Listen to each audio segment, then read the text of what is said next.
ಶಶಿ ಮಹದಾನಂದ ಮಹದಾನಂದ.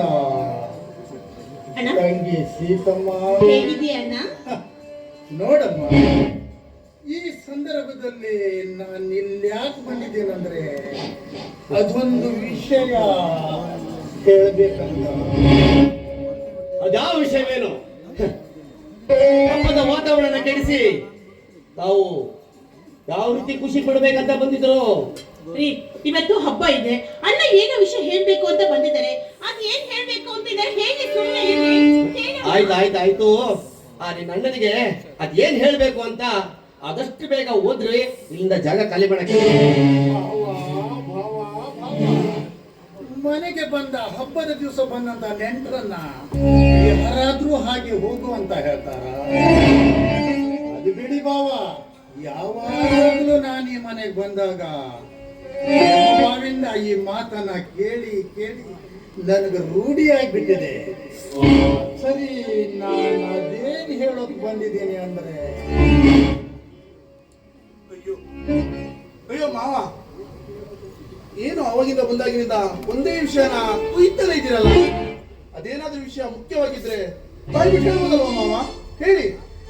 ಹೇಳ್ತೀನಪ್ಪ, ಹೇಳ್ತೀನಿ. ಎಲ್ಲರೂ ಸ್ವಲ್ಪ ಗಮನವಿಟ್ಟು ಕೇಳಿ. ನೋಡಪ್ಪ ತಂಗಿ, ನನ್ನ ಈ ಮಗಳು ಅರ್ಪಿತಾ ಇದ್ದಾಳಲ್ಲ, ಅವಳನ್ನ ಈ ಮನೆಗೆ ಸೊಸೆಯಾಗಿ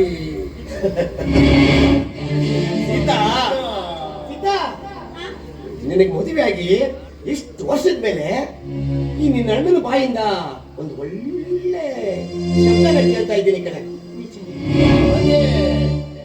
ನಿಮ್ಮ ಮಗ ಚೇತನಿಗೆ ಕೊಟ್ಟು ಮದುವೆ ಮಾಡಿ ನಿರ್ಧರಿಸಿದ್ದೇನೆ. ನೀವೇನ್ ಹೇಳ್ತಾ ಇದ್ದೀರಾ? ಇದಕ್ಕಿದ್ದಂಗೆ ಚೇತನ್ ಜೊತೆ ಮದುವೆ? ಮುಚ್ಚ ಬಾಯಿ. ಇಲ್ಲಿ ಹಿರಿಯರನ್ನ ಸೇರಿ ಒಂದು ಒಳ್ಳೆ ವಿಷಯ ಮಾತಾಡ್ಬೇಕಾದ್ರೆ ಮಧ್ಯದಲ್ಲಿ ಬಾಯಿ ಅಪ್ಪದನ್ನ ಪರಿಜ್ಞಾನ ಇಲ್ವೇ ನಿನಗೆ? ಸುಮ್ಮನೆ ಬಾಯಿ ಮುಚ್ಕೊಂಡಿದ್ರೆ ಸರಿ.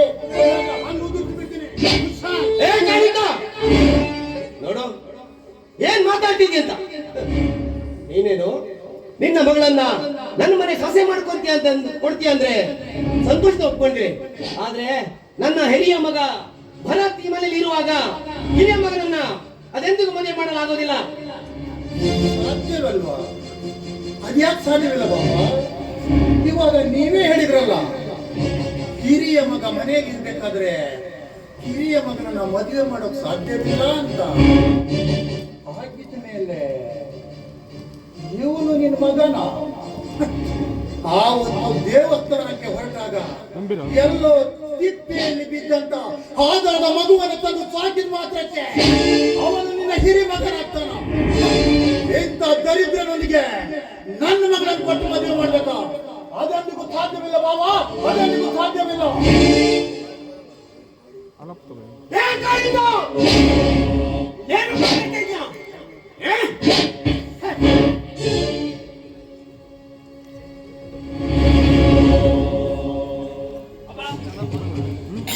ಮಾವನ ಮೇಲೆ ವಿನಾಕಾರಣ ಕೈ ಮಾಡ್ತಾ ಇದ್ದೀರಾ ಅಲ್ಲ? ಈ ಸಂದರ್ಭದಲ್ಲಿ ಏನ್ ತಪ್ಪು ಹೇಳ್ತಾರೆ ಅವರು? ಎಷ್ಟೋ ವರ್ಷದಿಂದ ಯಾರೆಲ್ಲ ಗೊತ್ತಿರದೆ ನಿಮ್ಮಷ್ಟಕ್ಕೆ ನೀವು ಗೌಪ್ಯವಾಗಿ ಮುಚ್ಚಿಕೊಂಡು ಬಂದ ಸರ್ಕಾರ ಈಗ ಎಲ್ಲರ ಮುಂದೆ ಹೇಳಿದ್ದಾರೆ ಅಷ್ಟೇ. ಅದರಲ್ಲಿ ಅವ್ರೇನ್ ತಪ್ಪಪ್ಪ? ಯಾಕಪ್ಪ ಸುಮ್ಮನೆ ಅವ್ರ ಕೈ ಮಾಡ್ತಾ ಇದ್ದೀರಾ? ಯಾರಿಗೆ ಮಾತಾಡ್ತಾ ಇದೀಯೋ? ನಮಗ್ ಮದುವೆಯಾಗಿ 30 ವರ್ಷಗಳು ನಮಗೆ ಮಕ್ಕಳಾಗದೆ ಇದ್ದಾಗ ನೂರಾರು ದೇವರಿಗೆ ಹರಕೆ ಹೊತ್ತುವೆ. ಮಾಡದೇ ಇರೋ ಪೂಜೆ ಇಲ್ಲ, ಪುರಸ್ಕಾರವಿಲ್ಲ. ಆ ದೇವರು ಬಲನು ಏನು? ಈ ನನ್ನ ಕಂದ ಸಿಕ್ಕದ. ಅವನು ಸಿಕ್ಕದ ಮೇಲೆ ಕಡೋ ನೀನು ನನ್ನ ಉದರದಲ್ಲಿ ಹುಟ್ಟಿದ್ದು.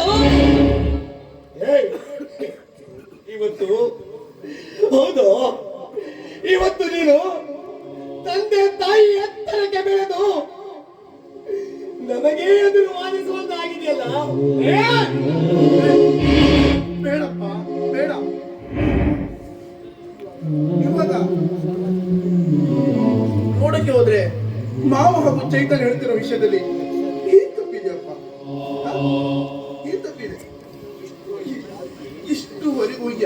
ತಿಳಿಯದ ಹಾಗೆ ನನ್ನನ್ನು ಒಂದು ಸಣ್ಣ ಪುಟ್ಟನ ಬಿಟ್ಟುಕೊಡದ ರೀತಿಯಲ್ಲಿ ಈ ಯಾವುದೋ ಒಬ್ಬ ಚರಿತ್ರೆಹೀನ ಹೆಣ್ಣು ನನ್ನನ್ನು ಹೆತ್ತು ತಿಪ್ಪೆ ಹಾಕಿದವಳನ್ನ ನನ್ನನ್ನು ತಂದು ನೀವು ಸಾಕಿ ದೊಡ್ಡವಾಗಿ ಮಾಡಿದ ಮೇಲೆ ಅಪ್ಪ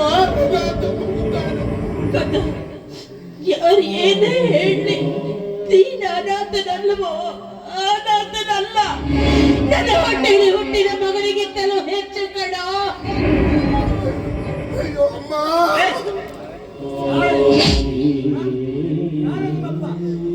ಈ ನದಾವಳಿಂದರ ಜನ್ಮಕ್ಕೆ ಬಂದು ಪ್ರಪಂಚನ ಜ್ಞಾನವನ್ನು ಅರಿದ ಆ ಕಾಲದಿಂದ ಹಿಡಿದು ಇಲ್ಲಿಯವರೆಗೂ ಈ ಮನೆಯಲ್ಲಿ 3 ಹೊತ್ತು ಬಿಟ್ಟಿ ಅನ್ನ, ಬಿಟ್ಟಿ ರೊಟ್ಟಿ, ಬಿಟ್ಟಿ ತಿಂಡಿ ತಿಂದು ಅದೇ ಹಬ್ಬ ಹರಿದಿನಗಳು ಬಂತಂದ್ರೆ ನಮ್ ದುಡ್ಡಲ್ಲೇ ಬೇಕಾದಂತ ಬಟ್ಟೆ ಬರೆ ಹಾಕಿ ಒಬ್ಬಿದ ಓರಿಯಂತೆ ಮೆರೀತಿದ್ದೆಯಲ್ಲ, ಅದೆಲ್ಲ ಇಲ್ಲಿಗೆ ಸ್ಟಾಪ್ ಆಗ್ಬೇಕು.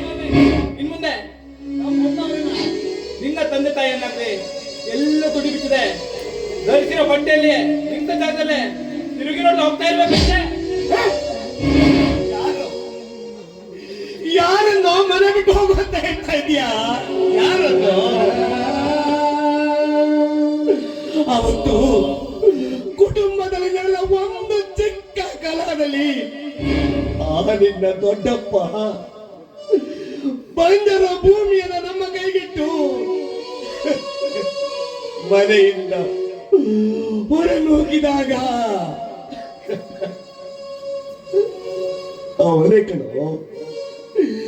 ಅವನೇ ಕಣೋ ನಮ್ಮನ್ನೆಲ್ಲ ಸಾಕಿದವನು. ನಿಜನಪ್ಪ, ನಿಮ್ಮಪ್ಪ ಹೇಳ್ತಾರ ಮಾತು ಅಕ್ಷರಶಃ ಸತ್ಯ. ನರಸಾಪುರದಲ್ಲಿರೋ ಬರಡು ಭೂಮಿಯನ್ನ ಉಳುಮೆ ಮಾಡಿ ಅದನ್ನ ಉತ್ತಿ ಬೆಳಿಬೇಕಾದ್ರೆ ನಿನ್ನ ತಂದೆಯವರು ಅಸ್ತವ್ಯಸ್ತ ಹೋದ್ರು, ಹಾಸಿಗೆ ಹಿಡಿದು ಬಿಟ್ರು. ಆಗ ಈದನ ಕಂದ ತನ್ನ ಓದನ್ನ ಅರ್ಧಕ್ಕೆ ನಿಲ್ಲಿಸಿ ಆ ಬರಡು ಭೂಮಿಯಲ್ಲಿ ಚಿನ್ನದ ಬೆಳೆ ಬೆಳೆದು ಇವತ್ತು ಹೊಸ್ತರ ಹಬ್ಬವನ್ನ ನಾವೆಲ್ಲರೂ ಸಂತೋಷವಾಗಿ ಆಚರಿಸ್ತಾ ಇದ್ದೀವಿ ಅಂದ್ರೆ ಅದಕ್ಕೆ ಕಾರಣ ಇವನು ಕಣೋ, ಇವನು.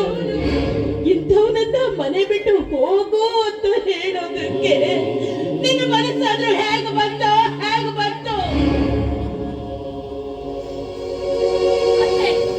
ಇವನಿಗೆ ಹೇಳ್ತಾ ಇದ್ದೀರಾ? ನೀವೇನ್ ಹೇಳಿದ್ರು ಅರ್ಥ ಆಗೋ ಮಾತಿಲ್ಲ. ಈ ಮನೆ ಇಷ್ಟೊತ್ತು ಸ್ವರ್ಗವಾಗಿತ್ತು, ಈಗ ನರಕವಾಗ್ತಾ ಇದೆ. ಈ ಕುತಂತ್ರಕ್ಕೆ ಕಾರಣ ಮಹಾಭಾರತದ ಕುತಂತ್ರಿ ಸೂತ್ರಧಾರಿ ಯಾರು ಗೊತ್ತಾ? ನಿಂತ್ಕೊಂಡಿದ್ದಾರಲ್ಲ ನಮ್ಮ ಅಕ್ಕ.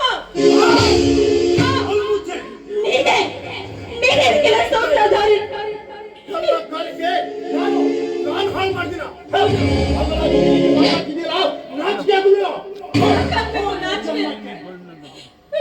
ಅತ್ತೆ ನಮ್ಮಪ್ಪ ಬರೋ ಮುಂಚೆ ಮಾವ ಒಂದು ಮಾತು ಹೇಳಿದ್ರು, ಹಬ್ಬ ಏನಿದ್ರು ಮೊದಲೇ ಮಾಡಿ ಮುಗಿಸ್ಬೇಕು. ಈ ನಮ್ಮಪ್ಪ ಬಂದ್ರೆ ಈ ಮನೆಯಲ್ಲಿ ಹಬ್ಬ ಆಗೋದಿಲ್ಲ, ಈ ಮನೆ ಸ್ಮಶಾನ ಆಗುತ್ತೆ ಅಂತ. ಈಗ ಮಾತು ನಿಜ ಆಯ್ತು. ಏನಪ್ಪ ನಿಮ್ಗೆ ಈಗ ಸಂತೋಷ ಆಯ್ತು ತಾನೆ? ಹೊಟ್ಟೆ ತುಂಬ ಹಾಲು ಕೊಡ್ಲಿ, ಸಂತೋಷವಾಗಿರಿ.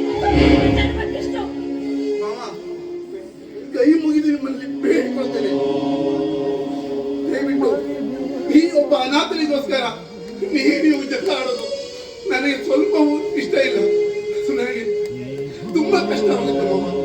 ನೋಡಿ, ನನ್ನ ಒಂದು ಕಾರಣದಿಂದ ಈ ಮನೆಯಲ್ಲಿರುವವರಿಗೆ ತೊಂದರೆ ಆಗುತ್ತಂದ್ರೆ ನಾನು ಈ ಕ್ಷಣದಲ್ಲೇ ಈ ಮನೆಯನ್ನು ನೋಡಲಿಕ್ಕೆ ಸಿದ್ಧ ಮಾಮ, ಸಿದ್ಧ.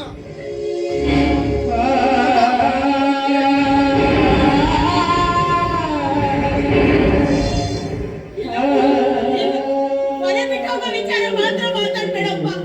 ಮನೆ ಬಿಟ್ಟು ಹೋಗೋ ವಿಚಾರ ಮಾತ್ರ ಮಾತಾಡ್ಬೇಕು. ಯಾರು ಏನೇ ಹೇಳಿದ್ರು ನನ್ನ ಮಗನು, ನೀನು ನನ್ನ ಮಗ ಕನ್ನಡ, ನನ್ನ ಮಗ. ಅವನು ಕೈಗೆ ಬಗೆಂಡಿನಿಂದ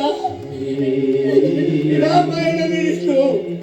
ಇವತ್ತು ಈ ದುಷ್ಟನಿಂದ ಈ ನನ್ನ ಮಗ ಮನೆ ಬಿಟ್ಟು ಹೋಗಲು ಇಲ್ಲ ಕಣೋ. ನೋಡು, ನೀನು ಯಾವತ್ತಿದ್ರು ನನ್ನ ಮಗನೇ ಕಣೋ.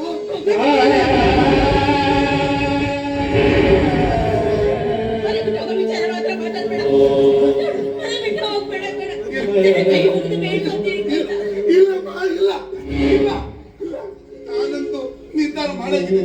ನಾನು ಈ ಮನೇಲಿ ಇರಲ್ಲ, ನಾಯಿ ಮನೆ ಬಿಟ್ಟು ಇಷ್ಟು ದಿವಸ ನೀವು ನನಗೆ ಯಾವ ಪ್ರೀತಿ ಮಾಡ್ತಾರೆ ಕೊಟ್ಟಿದ್ದೀರಿ, ಆ ಪ್ರೀತಿ ಮಾಡ್ತಾರೆ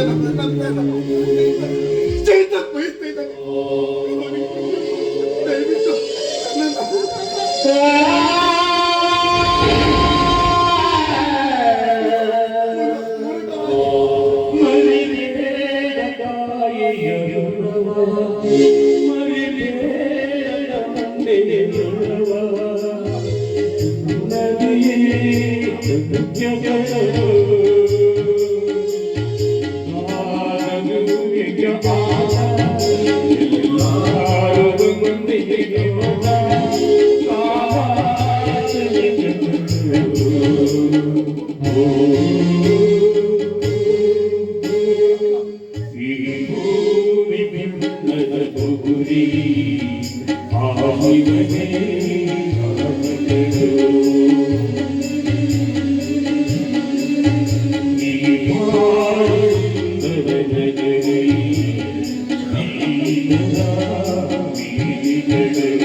ಹಾಲು ಕುಡಿದಷ್ಟು ಸಂತೋಷವಾಗಿರ್ಬೇಕಲ್ಲ.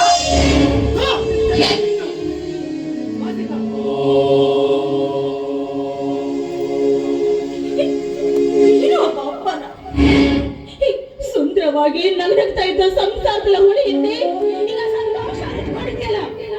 ಮನೆ ಬಾ, ನಿನಗೆ ಹೊಟ್ಟೆ ತುಂಬಾ ಸಿಹಿಯಾಗಿ ಮಾಡ್ತೀನಿ, ತಿಂದು ಬೇಕಂತೆ.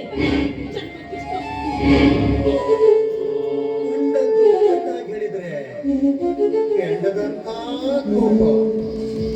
ಇವಾಗ ನಾನು ಸುಳ್ಳು ಹೇಳಿದ್ನ? ನಾನೇ ಹೇಳಿದ್ದು. ಹೌದು, ಈಗಿನ ಕಾಲದಲ್ಲಿ ಸತ್ಯ ಹೇಳಿದ್ರೆ ಕೆಲವರಿಗಾಗಲ್ಲ. ಅಲ್ಲಿಯದಿವ್ರೆ ಏನ್ ಯೋಚನೆ ಮಾಡಬೇಡಿ. ನನ್ನ ಮಗಳನ್ನ ನಿಮಗೆ ಕೊಟ್ಟು ಮದುವೆ ಮಾಡುದು. ಬರ್ಲಾ?